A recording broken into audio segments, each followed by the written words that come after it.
Народна медицина. Мечкино грозје.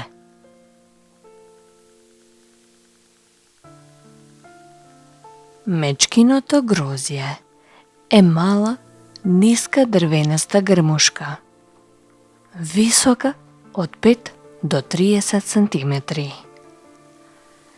Листовите се зимзелени.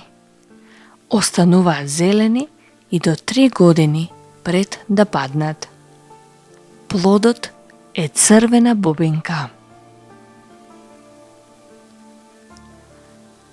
Листовите се сјајни, мали и дебели. Тие наизменично се наредени на стеблата. Долните страни на листовите се посветло зелени од тие што се на врвовите.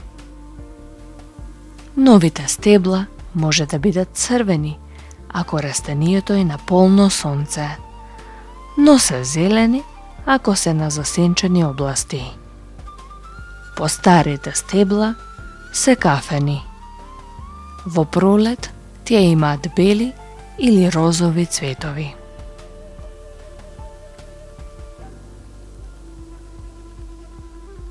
Дивите насади на мечкино грозје може да бидат густи, со височини ретко повисоки од 15 сантиметри. Кадифените гранки со фина текстура првично се бели до бледозелени, станувајќи мазни и црвено-кафени со зрелост. Едноставните лисија на овој широколисен, зимзелен, народен лек се наизменично наредени на гранки.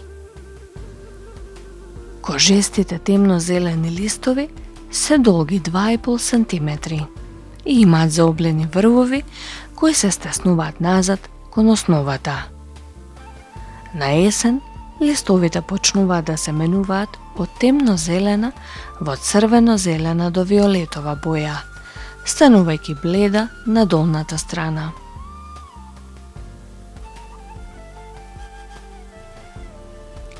Терминалните кластери на малите цвеќиња во облик на урна цветаат од мај до јуни. Цветовите се бели до розови и носат ркалезни, месести, светло-црвени до розови плодови, наречени јатки. Овошјето обстојува на растението до почетокот на зимата. Плодовите се горчливо сладки кога се сурови, но посладки кога се варат и сушат.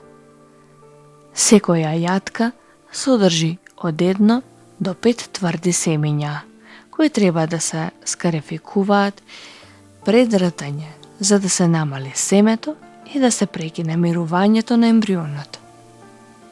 Мечките и другите животни ги јадат бубинките.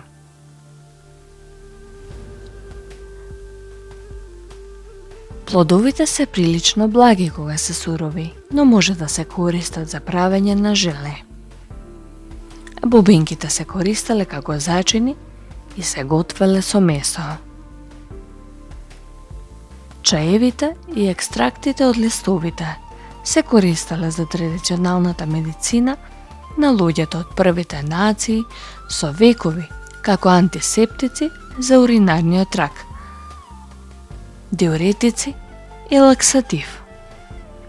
Во билкарството, чајот од листовите се користи за лекување на воспаление на уринарниот тракт.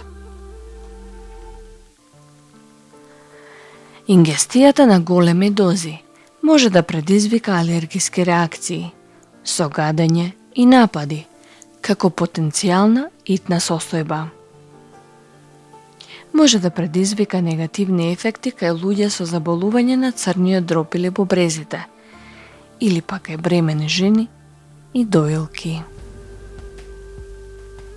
Советите од народната медицина не се замена за стручен лекарски совет.